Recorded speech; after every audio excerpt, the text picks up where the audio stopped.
Hi guys, it's Court, and today I'm going to talk about Wildstar. Now I'm sure many of you have already heard of it, and if not, probably already joined the beta. If this is your first time you've heard of it though, well, hopefully I can give you a brief peek into what is to come. So first of all, what is Wildstar? Well, it's an MMORPG, much like other titles such as World of Warcraft, Rift, Defiance, Guild Wars, etc. It's soon to be released as of June this year. Now, you play as a member of either two sides, known as the Exiles or the Dominion, in a struggle to survive and thrive on a newly discovered planet of Nexus.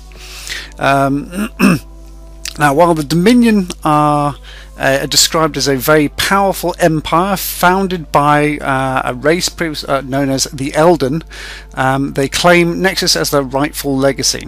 The other side, the Exiles, as the website describes them, as a gutsy group of outcasts and mercenaries who have come to Nexus to find a new home. Now again, if you look at this, you can take this on as many different ways as you like, but some may look at this and say, okay, this looks like a good versus evil, or all sorts. And you come from World of Warcraft, you may say, because you'd have your good and bad sides there as well, and you could almost argue this is the same. Depends on your point of view. Some people prefer to play the goodies, the baddies, but again, you may argue actually there is no goodies and baddies, it's just a point of view thing. Anyway, as previously mentioned, I talked about the Elden. Now the Elden that were just mentioned are believed to be a long extinct advanced civilization that lived once on Nexus a long time ago, but for some reason are nowhere to be seen now. Now each of these sides or factions each has 4 races to its name. So the Exiles have the Human, Granok, Orin, I could have pronounced it incorrectly, and the Mordesh. The Dominion have the Cassian, Makari, Draken, and Chua, if I've pronounced that correctly. And again, each of these has their own character traits and distinct visual style. And I definitely think there's something there to suit everybody. You've got the tough guys, the Granok, they're sort of very big and beefy characters, whereas you've got the Orin, which are very much the sort of the smaller, cutesy, almost you could describe them as human bunny rabbits. I hope I'm not doing too much of a disservice. You've got the Mordesh, which come across as sort of a space zombie, I think they've been described as. So there's a little bit of everything in there. Really quite fun.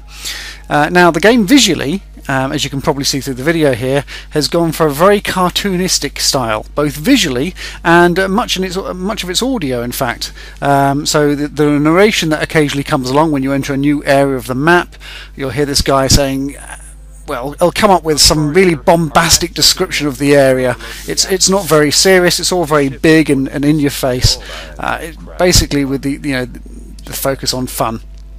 And so there's a nice twist of silly and serious in the storytelling as well, but it's all done with fun in mind. Now, this being an MMO, as well as choosing a side in a race, you choose your class. Again, this is no different to any other MMO out there, and this is where you get to choose your combat style, really, isn't it? Now, if I remember correctly, there are 6 classes to choose from. In all, varying different types of combat style, and these all roll into or fall into the 3 typical roles if you're in a group.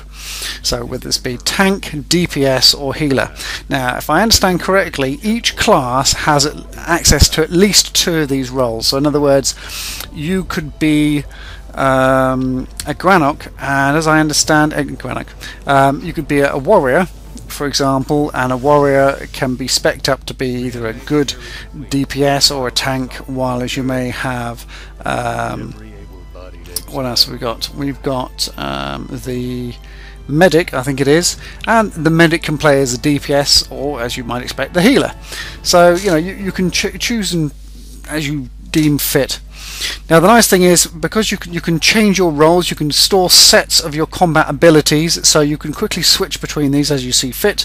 So 5 minutes you could be a DPSer, the next 5 minutes you could be a healer, and you get to choose from a myriad of different abilities, and you pick and choose which ones you're going to pick. So there's no set trees of abilities, so to speak, that you may have with a lot of MMOs. You literally get all these abilities within your class, and you pick and choose to make your play style within that. So you could be a complete hybrid. You could say, I'll pick some healing abilities, I'll pick some DPS abilities, and I'll be a bit of a support role that does a little bit of both, or I'll just choose healing abilities, or just DPS abilities, or just tank. It's entirely up to you how you build your class, so to speak, within the framework provided. So it makes it a lot of fun as well. What else have we got here? Now, from an outsider's point of view, to some this may sound very samey to other MMOs, and there is always those trollers out there who use the phrase, "Oh, it's a WoW clone. Oh, it's rubbish. It's a WoW clone." Well, guess what, guys? I mean, why change? Why reinvent the wheel? Is what I say. I mean, WoW has been around for a number of years now, and as time's gone on, it's evolved, and they've made some things better. Some may argue some things not so good, but generally speaking, they've improved things. And the way I see Wildstar now is they've taken a lot of these things that have been proven and tested and proved to work, and they've put it in this game, and other things that have always proved to be a little bit problematic, they've removed.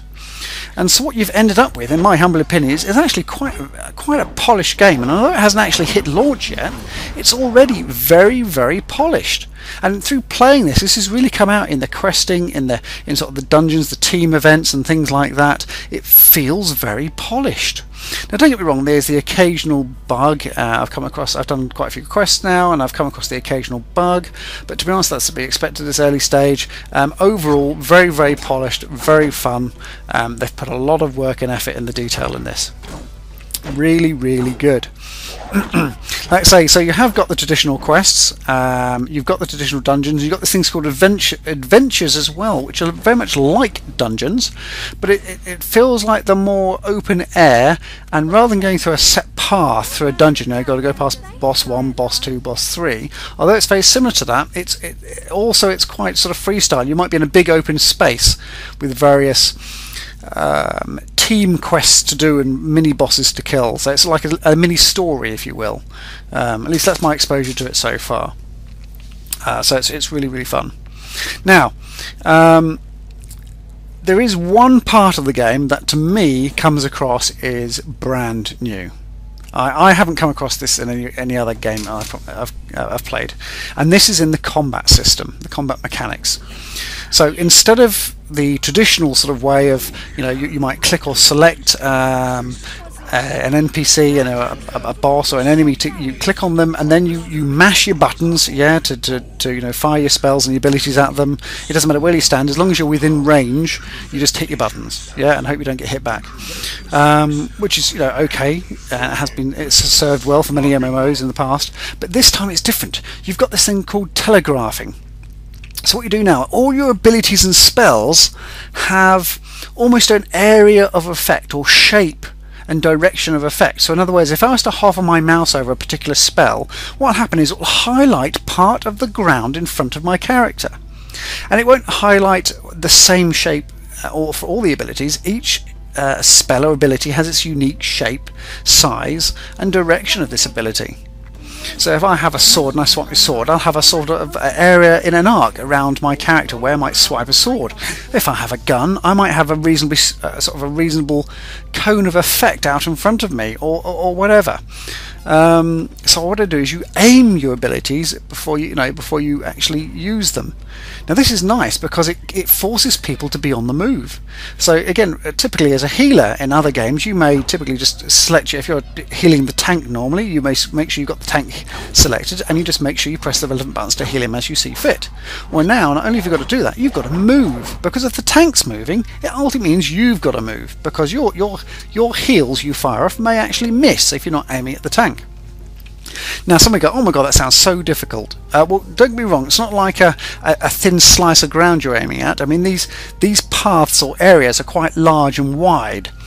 So it's still very possible, but it just makes it really, really fun and active, and everybody's mobile, everybody's moving. It makes combat that much more interesting. And what little exposure I've had to it, I've found it's really, really fun. It makes a difference. So that's a big plus for me here. It's something new, and it really makes combat really interesting. What what else have we got on the game? Well, in addition to all that stuff as well, you've got the normal sort of crafting and harvesting skills that you can learn as a character. Some things are very, very traditional in the respect you can be a weaponsmith, armourer, tailor, miner, things like that. And there's a few others in there thrown in, like relic hunter, and I think is it architect? There's a few others there. I can't remember now. Yeah, so you can craft, so you can make your own armour, your own weapons, things like that. And of course you can trade them. So there's an auction house, etc. All that sort of traditional stuff exists. It's all good. But there is one other thing that's quite new, and that's what they call a path. It's almost like you call your career path. Yeah, so as well as choosing a class, you would choose a career path or a path, and there's 4 to choose from. You can be an explorer, a soldier, a settler, or a scientist. Now again, depending which one you choose is down to what you prefer to do in your sort of downtime when you're not questing or being in a group and doing dungeons and things like that. So what have we got? So if we go for example, if what you enjoy is killing wave upon wave of enemies while holding out a particular location to stop people being killed or whatever, then perhaps soldier is your path to choose. Or do you perhaps like exploring and climbing mountains and getting to places where other people don't tend to get to, and seeing vistas that are really beautiful and things like that? Then perhaps the explorer is the path for you to take. Do you enjoy unlocking extra lore, scanning databanks, scanning monsters, doing things like that? Then perhaps scientist is your path. Or lastly, you've got settler, and this is where, as I understand it, you can build various structures that help with the infrastructure for your faction, defense placements, expansion on buildings, things of that nature. And of course each of these, as you level up your path, come with their own benefits as well, which may or may not help within combat. So they all come with their little beneficial quirks, which makes all the game all more fun. So I think that's really nice. Now of course there's more as well. So you've also got player housing. Now this isn't necessarily new to MMOs. There's a few MMOs that have gone down this route now, and Wildstar is no exception to this. What I do think is nice about this over some that have come out there is it's very, very customizable. So again, you get to have your own plot of land, which I think becomes available to you at level 14, I believe. And it's very, very customizable, so you can choose different type of styles depending on your race and your what you like to see. So you can buy different bits, all cost in-game money, and you can then choose to furnish it how you like. So you can get all the standard stuff: carpets, chairs, beds, various ornaments, etc., etc., etc. And the nice thing is, as well as just looking nice, you can choose to share your home with other players, so other players can come to your house and effectively live in your house, I suppose. And different ornaments and parts of your furnishings can also provide buffs for your character, which is nice. So you actually have a purpose behind some of this furniture as well. In addition to that, you can expand on your house and put other bits or expansions on your house that provide additional functionality as well. So as I understand it, you can build things like, what do we got? You could build an expansion that has a crafting table on it. So rather than trying to go to the local city to craft stuff, you just have to teleport to your house and you've got a crafting table right there. You have other things like power generators and defense buildings. I haven't quite worked out how they operated within the game yet, but the point is, housing isn't just there to be looked at and add your own personal sort of painting in the world of something nice to look at. It actually serves a purpose. It actually helps you in some manner, so it's functional as well. So again, I think that's a really nice twist on things. Overall, I've been having an immense amount of fun in this game so far. Like I say, it's in beta stage at the moment, and they're rolling out various beta weekends. I think there's about 4 beta weekends before it goes to launch in early June. And I've been on 2 of these weekends so far, and I've absolutely loved this game. It's just been so much fun just playing. It's just a great time sink. I say, guys, if you haven't seen it, if you haven't tried it, pre-order now. You get access to the the beta weekends, and I think you also get access to what they call 3 days head start as well. So before the game officially launches, get in there, give it a go. It's well worth it. I think that's about it though. I'll shut up for now. But guys, check it out, the website. I've put the links in the description, and for now I'll call it a day, guys. Catch you soon.